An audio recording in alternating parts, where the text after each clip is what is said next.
안녕하십니까? 지난 시간에 이어서 미술로 보는 근현대 역사전 3, 4부를 진행하고 있는 신건화라고 합니다. 자, 요번에 제가 하고 있는 것은 작가의 눈으로 본 역사라고 하는 것을 갖고 강의를 시작하겠습니다. 지난 시간에 했던 거는 해방 전후에 대해서 했는데, 이제 요번에는 6.25 전 4.3 사건과 아니면 생활상을 갖고서는 강의를 시작하겠습니다. 자, 요거는 제주도의 심장이죠. 성산 일출봉이라고 하는 건데, 이렇게 보기에는 굉장히 편안해 보이고 아름답고, 그다음에 제주도 하게 되면은 수려한 섬으로 우리가 잘 알고 있는데, 과거에는 굉장히 힘든 역사를 갖고 있는 것이 제주도라고 얘기할 수가 있습니다. 근데 요거는 4.3 사건의 장소를 그 제주도에 이렇게 설치해 놓은 것 같아요. 그러니까 그 동굴에서 있었던 그 많은 그 제주도민의 그 참사 같은 것을 이런 식으로 이제 가게 되면 볼 수 있는 건데, 지금 요거를 보게 되면은 이런 식으로 이런 거는 이제 그 사진 같은 걸로 설치를 해놔서 이렇게 볼 수가 있는 거고요. 그리고 이제 요거 같은 것은 4.3의 해설사와 인근 유적지 동행이라고 하는 것을 이렇게 요 동굴 같은 데에서 굉장히 많은 그 제주도민의 참사를 당했던 것을 이제 볼 수가 있는 거고요. 그러면 이제 요것은 당시 이게 북촌리 주민들이 피신했다고 알려진 인공 동굴이라고 얘기합니다. 그러니까 여기다 다 가다 놓고서는 여기 제주도민들을 다 참사를 한 것을 볼 수가 있는 것이 이 동굴들의 모습이라고 얘기할 수가 있겠죠. 그 다음에 이건 4.3 사건의 그 상황 같은 것을 이런 식으로 이제 그 박물관 같은 식으로 아마 전웠나 봐요. 그 제주도에. 이제 그런 걸로 혹시 제주도에 가실 일이 있으면은 같이 가서 보시면은 좋을 듯 해서 이걸 한번 가져와 봤습니다. 그 당시 그 이루어졌던 그 상황 같은 것들을 이런 식으로 조그맣게 에스키스 같은 걸로 만들어 놓고 그 옆에 이렇게 그림으로 이제 그려진 것을 이제 볼 수가 있습니다. 근데 참상을 볼 수가 있는 거죠. 그 시대의 4.3에 관련된. 요거는 그 4.3 사건 당시의 그 생활상이에요. 그러니까는 그 6.25 전 때도 해방 후라고 하지만은 생활 자체는 굉장히 힘들었을 거라고 아마 생각이 들어요. 그래서 이게 엄마와 아이들의 그 모습 같은 것들이 이런 식으로 그 힘든 상황을 나타내는 것을 볼 수가 있죠. 항상 옛날 같은 데는 지금은 안 그렇지만은 그 짐 같은 거를 굉장히 많이 갖고 다녔던 것을 기억이 돼요. 저도 어릴 때 보게 되면 굉장히 많은 짐을 갖고 다녔다는 느낌이 드는데, 이 시간도 마찬가지로 굉장히 많은 그 짐들을 갖고 있고, 그 엄마가 그 아이들의 모습 같은 것이 좀 보이는데 이렇게 부유해 보이진 않잖아요. 생활 자체 내에서. 그 다음에 이것도 보게 되면 그 아이들의 모습과 아마 뭐 소풍 정도로 간 것 같은데, 거의 다 그 머리의 헤어스타일이라든가 옷 같은 스타일이 거의 다 비슷한 느낌들이 있지만은 약간 좀 이렇게 가난하다는 느낌이 들어 보이는 것을 아마 볼 수가 있습니다. 이 그림에서. 그 다음에 이건 전쟁 전 모습인데요. 아마 그 일본인들이 다 아마 금방 이렇게 45년에 그 해방이 됐다 해서 다 한꺼번에 다 가지는 않았을 거예요. 요거는 아마 일본인들의 그 여자들이 그 시내를 활보하고 있고, 여기 외국인들이 같이 있죠. 그 모습들을 이제 이렇게 찍힌 것 같은데, 요런 모습들도 아마 한 장면에서는 한 부분 일부의 그 상황일 거라고 생각을 합니다. 전쟁 전의 모습이고요. 자, 요거는 이제 4.3 사건의 그 전말을 보게 되면은, 4.3 사건은 1947년 3.1절 기념 행사에서 경찰의 발표로 민간인 6명이 사망한 것이 발단이 돼 시작됐다. 당시 경찰의 발표에 항의하는 제주도민이 민관 총파업으로 항의하자 미 군정은 파업 참여자를 체포하면서 탄압에 나섰고, 이로 인해 제주도민과 미 군정, 경찰, 서북청년단 사이에 대립과 갈등이 증폭되었다. 그러다가 1948년 4월 3일 미군 철수, 단독 선거 반대 등을 주장하는 남로당 무장대 경찰지서 습격 등 무장봉기가 시작되었다. 미 군정이 이를 강력하게 진압하자 이들은 인민유격대를 조직하여 한라산을 근거지로 한 무장투쟁을 전개하였다. 1948년 11월 17일에는 제주 전역에 계엄령이 선포되었으며, 이후 무장대와 토벌대의 무력 충돌이 계속되면서 이 과정에서 2 내지 3만여 명에 이르는 무고한 제주도 도민들까지 희생되었다. 그래서 이러한 사건 자체를 우리가 4.3 사건이라고 하는데, 이것도 굉장히 막 이렇게 묻혀 있다가 요 근래에 새로 나와서 다시 이슈가 되는 것이 이 4.3 사건이라고 얘기할 수가 있습니다. 사실 이렇게 나오지 않으면은 우리가 이걸 알 수가 없잖아요. 특별하게 관심 있는 사람들은 좀 가능하겠지만, 그렇지 않은 사람들은 잘 몰라서 이렇게 미술로 남아 이런 것을 보여줌으로 인해서 같은 그 역사를 알 수 있는 것은 굉장히 좋은 예라고 할 수가 있겠죠. 자, 이거는 양태근 작가의 물고기가 바라본 세상이라고 하는 작업입니다. 2018년에 혼합재료, 디지털 프린터로 한 건데, 요 작업이 굉장히 반짝반짝 빛나고 하는 그 작업이라는 게 뭐냐면은, 요게 지금 디지털 프린터로 해갖고서는, 만들어진 그 재료고요. 그러니까 요거는 어떤 것이냐면, 민족의 비극인 6.25 한국전쟁은 수많은 인명의 피해와 함께 이산가족을 만드는 비참한 현실을 경험하게 되었다. 순식간에 초토화되어 버린 강가에서 물고기 한 마리가 바라본 세상의 현실은 참담하지만 미래에는 전쟁 없는 번영과 평화를 꿈꾼다. 과거와 현대 그리고 미래의 상황에 대해서 물고기를 의인화하여 표현하고 있다. 지금 이 물고기가 보는 이 상황이 이 안에 무언가 있다는 것은 아무도 모르잖아요. 그래서 굉장히 두려움을 갖고서는 이 상황을 보고 있는 것을 이 양태근 작가가 물고기가 바라본 세상이라고 하는데, 여기서 바라본 이 물고기는 어떻게 보면 우리 인간일 수가 있다고 하는 거죠. 그래서 그렇게 만들어진 것이 그 양태근 작가의 작업이라고 얘기할 수가 있고요. 자, 이건 이명복 작가의 4.3 사건의 그야말로 그 광란의 기억에라고 하는 것을 해서 작업을 하고요. 이거는 2018년에 캔버스에 아크릴로 그림을 그려진 것입니다. 제주 4.3 사건 당시의 사건에 대해서 세상과는 단절된 어둠 속 동굴에서 벌어진 학살로 설정했다. 제주 4.3 사건은 그동안 여순 항쟁 6.25 전쟁과도 직결된 커다란 비극적인 한국사임에도 불구하고 그동안 축소 은폐 왜곡되어 왔다는 사실은 우리에게 또 다른 아픔과 비극으로 다가온다. 그래서 이러한 것들을 이런 식으로 이명복이라는 작가가 이제 그림을 그려내는 것을 볼 수가 있는데, 이것도 이제 광란의 기억 2라고 하는 것을 듣는데, 사실 이 먼저 있는 그림과 이 그림과 이 그림이 한 세트로 되어 있는 거예요. 그러니까 이렇게 되어 있는 그림입니다. 이것을 이제 이렇게 좀 읽어보고자 해서 이렇게 나눴는데, 여기 보게 되면 이렇게 여기 이승만 정권하고 이렇게 있죠. 이렇게 미국에서 뒤에 웃고 있고, 그 다음에 여기도 여기 미국의 정권과 여기 일본의 그 짜투리라고 얘기는 하지 않지만 그 밀정들이 여기 있고요. 그 다음에 여기 보면 그 제주도민의 그 학살된 모습 같은 것들, 이런 식으로 동굴의 모습들 이렇게 이런 식으로 그림을 그려놨죠. 그 다음에 그러니까 앞에서 있던 사람들은 미국과 정부죠, 말하자면. 그 다음에 중간 톤에 있던 애들이 일본의 앞제비들, 그 다음에 여기 정부가 있고, 그 다음에 남녀가 이렇게 안고 있는 것은 굉장히 그 처참한 모습을 어떻게 할 수 없는 그런 상황들을 이렇게 안고 있는 것을 볼 수 있는 것이 이러한 그림이라고 얘기할 수가 있겠죠. 이게 이제 가장 커다랗게 보일 수 있는 이명복 작가의 광란의 기억이라고 하는 그림입니다. 색깔 톤은 약간 좀 밤색 톤으로 되어 있고, 명암으로 되어 있는데, 그림을 보는 순간 굉장히 좀 이렇게, 그 4.3 사건이 그야말로 우리 몸에 이렇게, 닿아서 몸서리 쳐지듯이, 그런 류의 그림들이 이런 앞에 있는 그런 정부의 모습이라든가, 이 뒤에서 조종하고 있는 미국의 모습이라든가, 일제 그 잔재들의 그 모습들이 굉장히 마음을 아프게 하는 것을 볼 수가 있습니다. 그러니까 이런 그림에서 굉장히 마음의 아픔을 느낄 수가 있겠죠.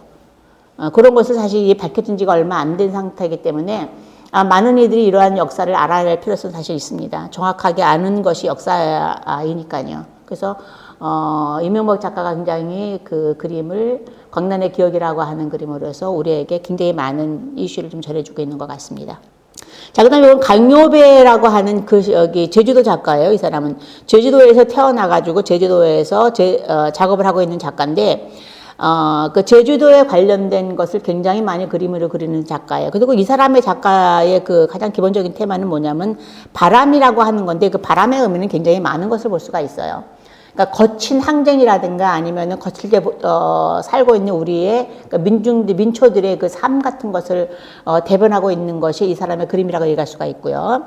이 강요배라는 사람은요, 1980년대 초 미술 그룹 현실과 발언의 동인으로 걸개 그림 등을 처음 선보이면서 대중과 교감했던 그는 민중미술 운동의 1세대 작가라고 얘기할 수가 있습니다. 1992년 3월 제주민주항쟁사 강요배의 역사 그림전은 한국 사회의 4.3 실체를 바로 알리게 되는 계기가 되는 것을 볼 수가 있죠. 이 그림은 마파람이라고 하는 그림이에요. 그러니까 제주도에서 바람을 빼놓고 얘기할 수는 없죠, 사실은. 그래서 그러한 것들을 굉장히 많이 바람과 이렇게 먹구름 같은 것을 같이 그림을 그렸는데, 이러한 것을 그렸을 때 그 느낌이라는 것은 거칠게 다가오는 나한테 어떤 뭐랄까 어둠과 아니면은 뭐 그런 좀 폭우 같은 것을 이렇게 표현한 건데, 이렇게 보면은 이게 지금 저걸 거예요. 옥수수 같은 거. 옥수수 사실 민초들이 먹는 거지 일반 뭐 그냥 잘 사는 사람들이 먹거나 먹긴 하겠지만 그래도 주로 많이 먹는 것들이 그 민초들이 먹는 거라든가, 그리고 거친 그 비바람이라든가 이런 항쟁 바람 같은 것을 해서 이 마파람이라는 것을 강효배 작가가 그림을 그린 것을 볼 수가 있고요. 그 다음에 이제 제주도 출신의 마찬가지로 강효배 씨의 동백꽃이다라고 하는 작업이 바로 이 작업입니다. 동백꽃이다. 이거를 보게 되면은 앞에 이렇게 십자가 매달려 있는 그 사람의 모습이 있죠. 그것을 바라보고 있는 많은 사람들의 그 민초들이 있는 건데, 아마 이러한 사건들이 4.3 사건의 주가 되지 않았을까라는 생각이 들어요. 그리고 바람이 뿌린 꽃비와 별빛이라고 하는 그 칸나 꽃일 거예요, 이게. 그래서 항상 이 강효배의 그림에서는 바람이 빠지지 않는 것을 볼 수가 있는 것이 이 사람의 그림이라고 볼 수가 있죠. 아름다운 칸나가 있지만 그 옆에 바다가 있고 바람이 있고 하는 것이 항상 나타나는 것을 볼 수가 있죠. 바람이 뿌린 꽃비와 별빛이라고 하는 작업입니다. 그다음에 강효배 씨의 응어리 핥히는 바람의 발견. 그러니까 항상 바람은 들어가요, 이 사람. 왜냐면 그 제주도 자체가 여러분들 아마 가보실지 알겠지만 바람 없이는 말이 안 되죠. 어차피 섬이기 때문에. 그래서 그 바람은 항상 거센 바람을 이렇게 그리는 것을 볼 수가 있습니다. 지금 여러분들도 알겠지만 지금 봄바람 굉장히 세죠. 근데 그 바람이 24시간 불어온다고 생각하게 되면 굉장히 어떻게 보면 고통스러울 수도 있어요. 그게 삶 자체가 될 수가 있는 거니까. 그래서 이런 식으로 응어리 핥히는 바람의 발견이라고 하는 것을 인간과 그 나무 하나의 커다란 나무가 이렇게, 하지만 큰 나무가 그 나무에도 버티고 있는 것을 보게 되면 아마 이 나무 자체가 아마 우리 한민족이 아닐까 하는 그런 생각을 갖고서는 이 그림을 볼 수가 있습니다. 그 다음에 자, 강효배의 우레비라고 하는 그림이에요. 이거는 2017년에 아크릴릭으로 그린 건데요. 어떠한 그 축대 같은 데, 그러니까 파도가 이렇게 치는 거를 그림을 그린 거잖아요. 이런 것도 보게 되면 어떤 거침, 항의, 뭐 항거, 아니면 이렇게 해서 아마 그 제주도민에 대한 그 굉장히 많이 뭐랄까 참살되었던 그러한 것에 대한 아마 항거 같은 것이 아닌가 하는 그런 생각이 들어요. 이 젖먹이라고 하는 작업이죠. 2017년 아크릴릭으로 그린 건데, 그러니까 이미 죽어 넘어가져 있는 그 엄마의 젖을 빨고 있는 그 아기의 모습이 볼수록 굉장히 마음이 아픈 것을 볼 수가 있습니다. 그래서 이런 걸 보게 되면 아기의 그 미래 같은 것도 아마 생각을 하게 되죠, 아무래도. 그래서 이러한 그림과 그다음에 귀도코박이라고 하는 그 2010년에 아크릴리로 그린 그 호박의 그림이 있는데, 사실 이런 호박을 시골에서 굉장히 많이 볼 수가 있어요. 이거 어떻게 보면 민초들이라고 얘기할 수가 있는 거죠. 그래서 아마 그 도시에서는 볼 수 없는 그러한 것을 호박이라는 이미지를 갖고서는 하나의 한국성이라든가 아니면은 그 민중의 그 함선이라든가 이런 것을 표현한 작가가 바로 그 강효배라는 작가라고 얘기할 수가 있습니다. 자, 이건 이제 피카소의 그림인데요. 이 피카소가 1981년에서 73년까지 스페인 작가예요, 사실은. 근데 이 작가가 6.25 전쟁을 바라보는 그러한 그림을 이런 식으로 그린 것이 있어요. 그래서 내가 가져와 봤는데요. 그때 굉장히 많은 총살 같은 것이 있을 수 있잖아요. 한국에서의 학살 1951년 나무에 유체가 된 거고요. 한국의 6.25 전쟁의 실상을 나무 위에 유화로 그려 전쟁의 고통과 실상을 보여준다.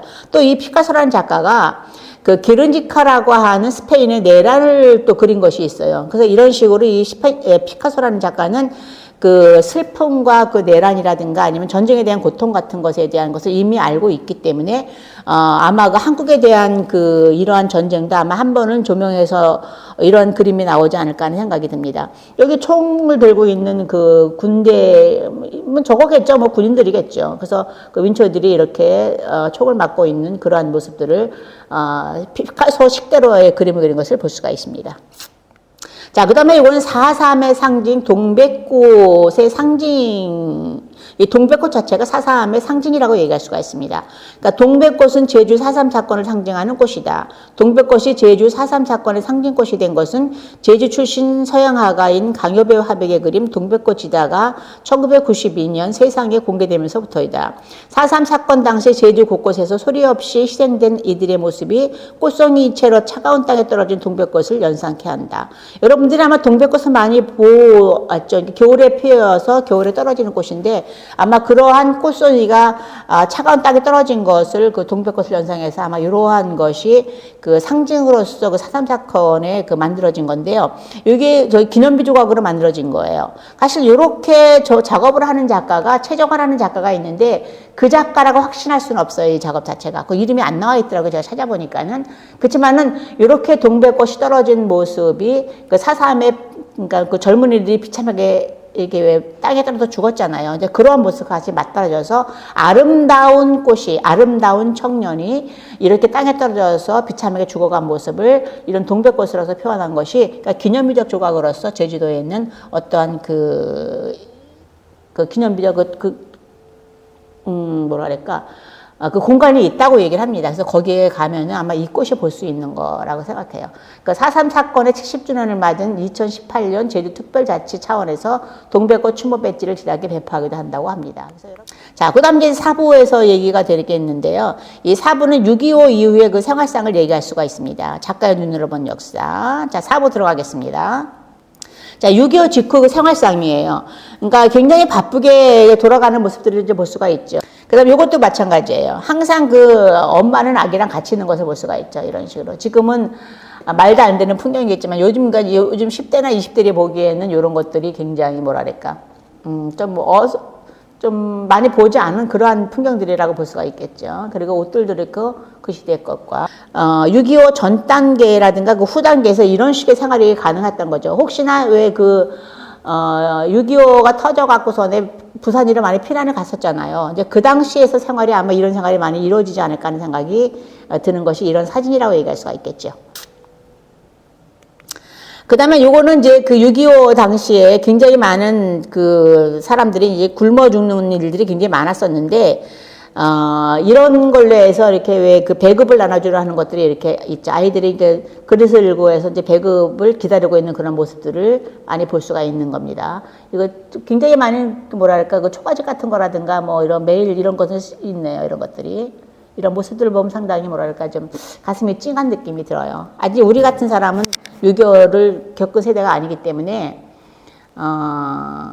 말로만 듣는 거지만은 옛날 그 노인들이 그 얘기를 들어보면 굉장히 힘들었다고 하는 얘기가 돼요. 저희 아버지도 가끔 그런 말씀을 하시거든요. 그래서 그런 것들은 아마 그냥 지나갈 것이 아니라 참고해서 좀 더 앞으로의 그런 일이 없어야 된다고 하는 것이 아마 우리들의 그 숙제가 아닐까 하는 생각이 들어요.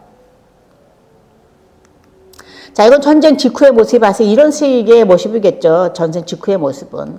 다 폐허가 된 상태에서 뭔가 건질 수 있는 그런 것들이 하나도 없잖아요. 그러니까 이런 데서 어떻게 지금 2000년도에 이렇게 아름다운 그 대한민국이 건설이 되는지 참 대단한 사람들이 대한민국의 사람이라고 생각이 듭니다. 그래서 그 외국에서도 요즘 뭐 K-팝이라든가 굉장히 많은 것들, K-문화라든가 굉장히 많은 것들이 지금 활성화되고 있는데 그건 아마 한국인의 저력이 아닌가 싶은 생각이 들어요. 그런 면에서는 굉장히 많은 젊은이들과 한국인들이 자부심을 갖고서 살아도 괜찮은 것 같습니다. 그래서 사실 요즘 저 같아도요, 굉장히 한국인이라는 건 굉장히 뭐랄까 좀 이렇게 그 자부심을 갖고 사는 것은 있습니다. 그러니까 모든 면에서 나은 거에 딴 데에 비교해 비해서 그런 면에서는 살만한 게 한국인이 아닌가 싶어요. 자, 이것도 6.25 전쟁 2년 뒤에 남대문 시장이래요. 그러니까는 전쟁이 끝난 게 53년 정도 되니까 한 55년 정도가 되겠죠, 남대문 시장이. 지금 여러분 남대문 시장 가보면 얼마나 많은 이렇게 화려하고 없는 것 없이 다 되어 있는 것이 지금 이렇게 허술한 것이 지금 남대문 시장이라고 얘기할 수가 있겠죠. 이렇게 허술한 면이. 그렇지만 그동안 많이 발전을 해가지고서 더 이상 더 할 나위 없이 발전을 많이 했죠. 자, 그 다음에 이거는 김영자 씨의 생선과 소멸이라고 하는 그 3섹터에 있던 그림입니다. 2010년의 그림이고요. 캔버스에 아크릴로 그림을 그린 것입니다. 이거에 대한 설명은 전쟁을 겪은 시대를 표현하는 생명과 문양은 깊은 어둠과 면면이 흩어져 나타내는 색감의 교차로 인간의 삶의 공간과 시간을 나타낸다. 교차하는 깊은 어둠, 그 안에 느껴지는 생명에게 분출로 징벌과 관영, 절망과 구원을 표현한다. 여기에 보면 굉장히 어두운 부분들이 있죠. 아마 이런 것들은 전쟁에 대한 절망감 같은 것을 표현을 한 거고, 이렇게 가끔 비치는 이렇게 약간 이제 화려한 색깔들이 있는 것은 아마 우리의 미래라든가 좀 더 나아가는 아마 자유 같은 것을 아마 이렇게 희망을 품고 이렇게 그림을 그리지 않았나 생각이 들어요. 전반적인 것을 이렇게 생각하면 전반적인 어둡지만은 다 어둠만 갖고 있는 건 아니잖아요. 그 시달이 힘들어도. 그렇지만 이렇게 희망이라는 것을 갖고 와서 이렇게 표현한 것이 이 김영자 씨가 생각해서 한 그림이 아닌가 싶은 생각이 듣습니다. 자, 그리고 자, 박우택 씨의 6.25라고 하는 작업이에요. 2020년 거고 나무에 조각을 했습니다. 조선시대의 암행어사가 국민을 지켰듯이 6.25 전쟁에서 우리 국민을 지켜준 4명의 영인, 김종호 대령이 아마 이 사람인 것 같아요. 이 김종호 대령이 어떤 식의 것이 영웅인지는 잘 사실 모르겠습니다. 근데 이제 작가가 영웅이라고 하니까 이제 영웅이라고 이제 하는 거고. 그 다음에 이제 김흥일 장군이 바로 이 사람인 것 같아요. 김흥일 장군. 그 다음에 이 사람이 워커 장군. 그 다음에 이 사람이 메가더 장군을 기리기 위해 그들을 마패 안에 새겨 넣었다. 언어 유희 속 촌철살인이 녹아있는 작품이다. 그래서 이러한 것도 이렇게 바라보는 작가가 있다라는 것도 참 재밌는 시각이죠. 예, 6.25. 그다음 진기원 씨의 지뢰라고 하는 작업이에요. 2020년 철에 도색을 하는 거고 스테인레스하고 에폭시를 써서 만들어진 조각입니다. 1950년 6월 25일 북한의 기습 침략으로 인하여 전쟁을 북한은 미국이 한반도 위협으로부터 조국 해방을 시켰다는 의미의 조국 해방으로 명명했다. 선한 의도로 시작된 것이라도 지옥을 만들 수 있다는 칼 포퍼의 말처럼 적을 죽이기 위한 전쟁, 실상 무기로 인해 이면과 관계없이 민간인들에게까지 피해를 입힐 수 있다라는 사실을 전달하고자 한다. 이렇게 아름다움 같은 것이 많이 이렇게 떨어지고 있는 거잖아요. 그렇지만은 이 안에 있는 이게 지금 어떻게 되어 있냐면요. 이런 식으로, 가시나무가 이렇게 있어요. 이렇게.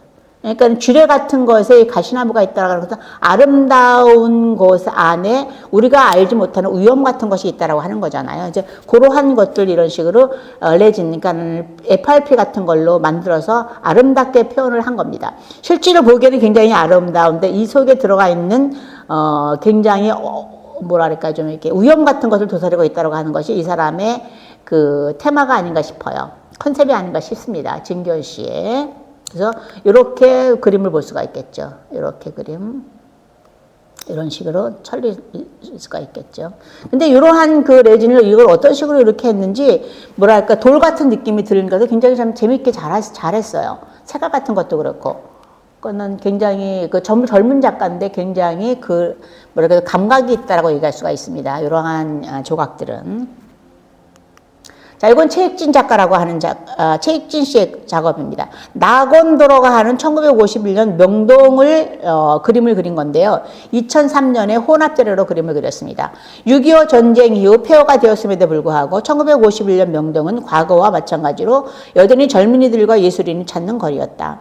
지난날의 아련한 낙원에 대한 기억을 희뿌연 바탕 넘어 은은히 보이는 풍경으로 보여주고자 한다.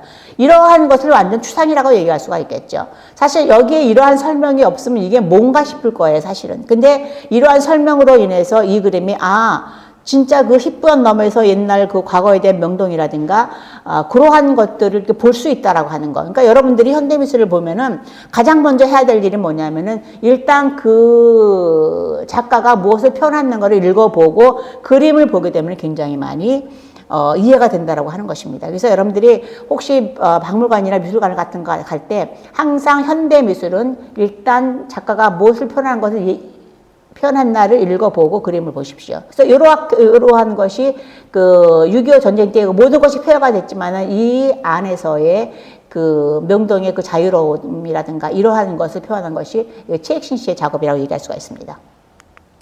이것도 최익신 씨의 낙원 들어가는 그 부분인데요. 그러니까 이런 식으로 뿌옇게 되어 있는 그런 안에 과거의 활락이라든가 좋은 그 명당과 뭐 그런 것들이 숨어져 있다는 것을 볼 수가 있는 거죠. 그 너머에. 자, 그리고 자, 이건 황재영 씨 거예요. 그러니까 비즈니스 올리카키라고 하는 그 작업인데 2014년 캔버스에 아크릴로 그림을 그린 것입니다. 이 비즈니스 올리카키란 1991년 소련에서 행해진 정치, 경제, 언론 유착의 피해를 일컫는 말입니다. 작가는 이를 우리나라 해방 직후 이승만 정권에서 나타난 부정부패에 빗대어 표현한 작품이다. 작가는 사회 전체를 닭장으로 상징화했고 그 사회 속에서 피해에 있고 죽음으로 내몰리는 상황을 닭장에서 떨어져 죽은 닭들로 표현했다. 그래서 이 황재영 씨 작가는 민중 작가예요. 이 자체가 전부 다 지금 우리가 살고 있는 그 현대라고 얘기할 수가 있겠죠. 그래서 이렇게 닭장에 있고 이렇게 떨어지는 사람들의 그 피해를 입고 그다음에 굉장히 많이 피해 입는 사람이 굉장히 많죠. 그러한 것들을 인간이 떨어지는 걸로 보시면 아마 될 겁니다. 이런 것들은 사실 닭장이라는 것은 현대의 도시라고 얘기할 수가 있겠죠. 그래서 그런 것을 이렇게 표현을 했고요. 또 황재영 씨의 작업은 그 황재영 씨라는 사람은 사실 그 태백 작가라고 해도 얘기할 수가 있습니다. 그 탄광 작가라고 하는 게 더 정확한 말일 수도 있어요. 그러니까 민중 작가면서 1980년 우리의 그 현대 미술을 대표하는 미술사조인 민중 미술을 논할 때마다 빠짐없이 거론되는 황재영은 이 땅 이 시대 민중의 삶을 올곧게 표현해왔다. 일찍이 캔버스뿐만 아니라 다양한 오브제를 사용해 현실의 면면을 형상화한 것, 대형 도시락통에 석탄을 담아 설치한 작품을 광주 비엔날레에 출품한 게 대표적인 예이다. 2002년대에 출품을 한 겁니다. 그러나 황재영 씨는 일찍이 우리 화단에서 찾아보기 힘든 독보적인 리얼리스트다. 탄광촌 태백의 과거와 현재를 화폭에 담아온 그는 유화 물감뿐만 아니라 흙과 석탄을 섞어 표현의 질감을 높이기도 했다. 탄탄한 밀도, 색다른 질감, 변형 캔버스를 통해 실제 거기에 그렇게 있는 삶, 더욱 깊이 다가간 것, 그 결과 리얼리즘의 본령에 도달했다는 평을 듣고 있다. 그러니까 황재영 씨는 그냥 그렇게 그렸던 작가가 아니에요. 이 황재영 씨 자체가 그 태백으로 들어가서 같이 탄광을 캐면서 거기에 있는 사람들의 삶을 같이 공유하면서 그림을 그렸던 작가가 황재영 씨라고 얘기할 수가 있습니다. 요거는 탄천의 놀이라고 하는 그림인데 1990년대 그림이에요. 새벽에 홀로 깨어라고 하는 세월호 어머니. 이거는 이 그림만 보더라도 그 세월호 어머니들의 삶 자체가 어떠한 삶인가 금방 나타나는 그러한 그림이라고 얘기할 수가 있겠죠. 자식을 잃은 그 아픈 가슴을 어떻게, 누가 그거를 알 수가 있겠습니까? 본인 아니면은 그런 고통 같은 것을 표현한 것이 황재영 작가라고 얘기할 수가 있겠죠. 이것도, 휴식을 즐기는 광부 가족이지만은, 제3자가 이렇게 빠져나와서 보게 되면 굉장히 애처로운 그러한 그림이라고 얘기할 수가 있습니다, 사실은. 그리고 재료 자체도 머리카락이기 때문에, 인간이 갖고 있는 것 중에 가장 중요한 것이 사실 이 머리카락인데 그걸로서 표현을 한 거잖아요. 그래서 그거랑 이러한 것이 그 머리카락으로서 표현한 것이 황재영 씨라고 얘기할 수가 있습니다. 자, 그 다음에 또 민중 작가 또 하나는 이목상이라는 작가예요. 민중 작가. 요거는 이제 하나를 위해서라고는 백교환 씨가 얼마 전에 돌아가셨죠. 그 작업을 통일을 원하는 그러한 그림 중에 하나가 바로 이 그림이라고 얘기할 수가 있습니다. 이 38선을 넘고 있잖아요. 그렇지만 아직까지 통일은 되진 않았고 50년간 사회 비판적인 작품을 선보였던 1세대 민중 작가로 뽑힌다. 회화, 조각, 설치, 퍼포먼스 등 다양한 작품으로 한국 사회 현실의 목소리를 내었다. 그의 작품 세계는 주로 땅과 흙, 나무로 그에게는 중요한 주제였다. 그러니까 이 이목상 작가가 다뤘던 것이 보게 되면요. 보통 땅이라든가 흙이라든가 아니면은 나무, 그 다음에, 보리밭 같은 거, 아니면 자신에 대한 자신, 이런 것들 많이 볼 수 있습니다. 요거 이제 백교환 씨가 그 하나를 위해서라는 작업이고, 1989년의 작업입니다. 그 다음에, 자, 이목상 작가의 2021년에 은행나무라는 작업이에요. 그 은행나무의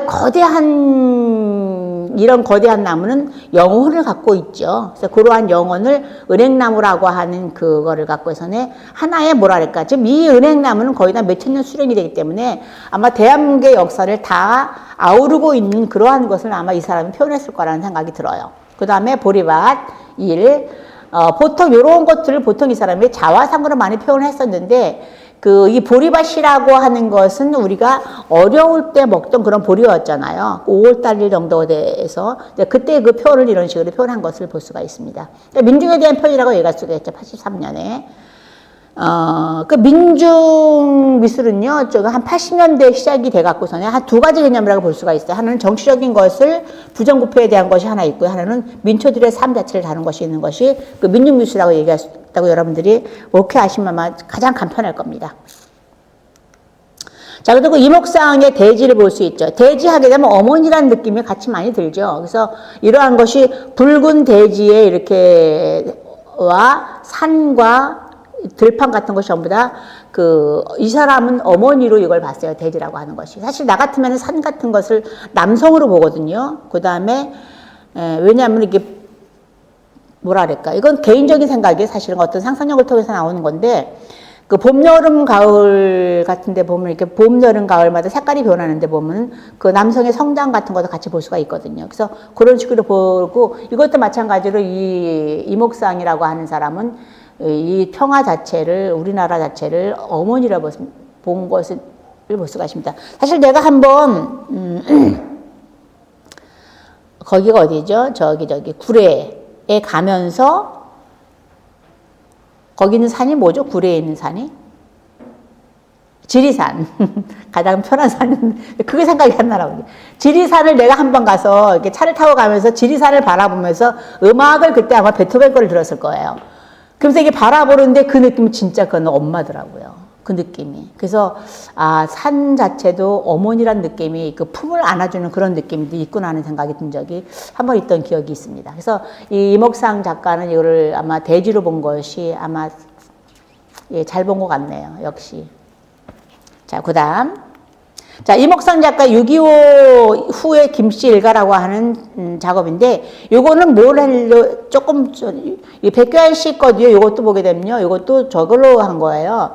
그러니까 종이를 진 이겨가고 전에 그거를 마테리얼에서 한 것이 이 작업과 그 다음에 이 작업이라고 얘기할 수가 있겠죠. 여기 보게 되면 이거 다 종이를 이렇게 이겨갖고 전에 붙여가지고 하는 것들이에요. 이런 식으로. 그건 마테리얼가 좀 이렇게 두꺼워지겠죠. 그리고 6.25 후 김씨 일가 여기 보면 빈 공간들이 있죠. 아마 이 사람들은 사망한 사람들의 모습을 이런 식으로 그림을 그리는 것을 볼 수가 있습니다. 그래서 많은 사람들이 이제 빠져나갔죠. 2, 4, 6, 7명 정도가 아마 돌아가신 것 같네요. 굉장히 많이 사실 6.25 때는 일찍 촉발이었으니까 살아남는 것이 사실 운이었던 거라고 얘기할 수가 있겠죠. 자, 이목상 씨. 그 다음에 이것도 보면 귀로라고 하는 작업이에요. 1983년 종이로 마찬가지로 그려진 그림이라고 얘기할 수가 있습니다. 사실 이것도 여러분들이 지금 현대 10대나 20대들 이 그림 보면 저런 모습이 언제였지라고 생각을 하죠. 근데 50년대 그 이후, 요때만 하더라도 한 60년대, 70년대까지도 이런 생활이 있을 수 있었어요. 그리고 항상 손에는 많은 것들을 갖고 다니고, 머리에 이고, 이게 우리의, 그러니까 내 시대의 그 전 부모님들하고 얘기할 수 있으면 한 7, 80대 정도의 부모님이라고 얘기할 수가 있겠죠. 그러한 모습들이 이렇게 귀로라는 테마를 갖고서는 이렇게 그림을 한 것을 볼 수가 있습니다. 이목상 씨. 자, 그리고 장욱진 씨라는 사람 거예요.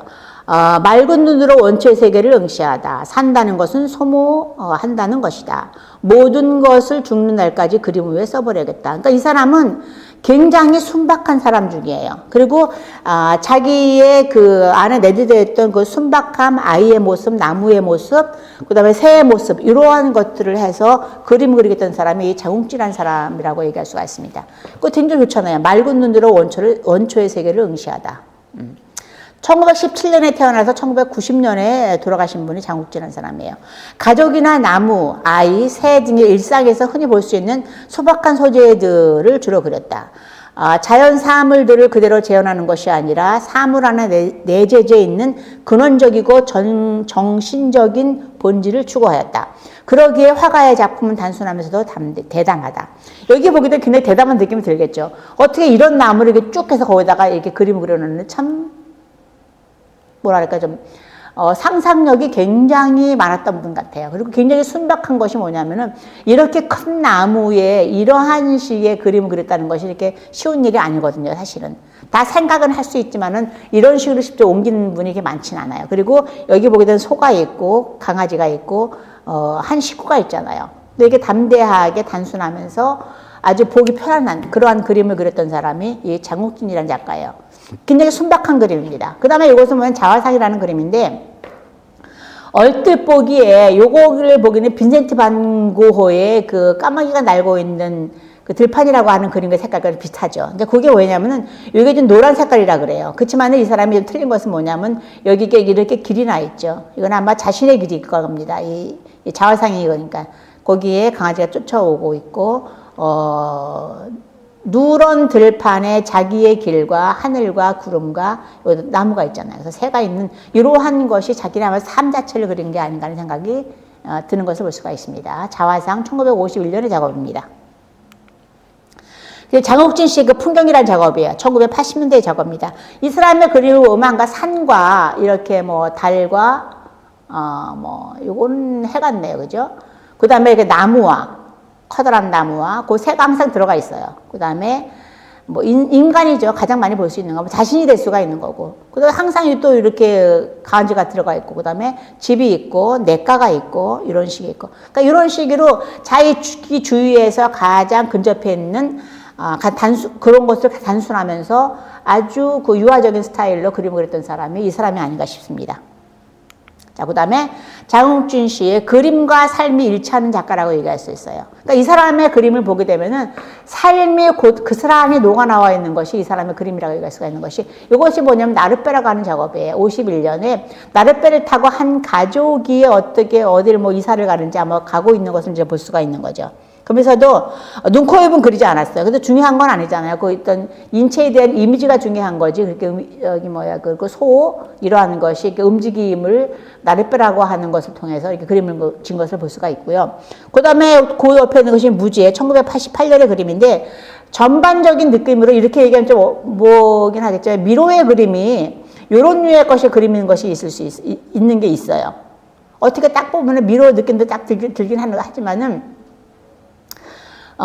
이것도 나름대로의 그런 그 장욱진의 색깔일 수도 있는가. 이렇게 태양과 집과. 근데 이 사람의 그림을 보게 되면 어린아이 느낌이 드는 게 뭐냐면요.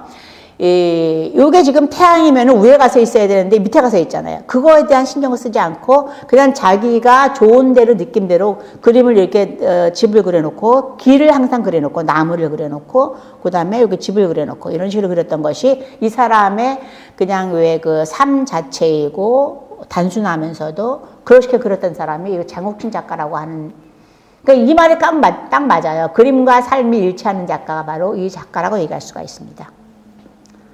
자, 다 본 것 같네요. 그림 자체는. 그래서 여러분과 같이 지금 3, 4부로 나눠서 이렇게 했었는데 여러분한테 많이 도움이 됐으면 하는 게 제 바람입니다.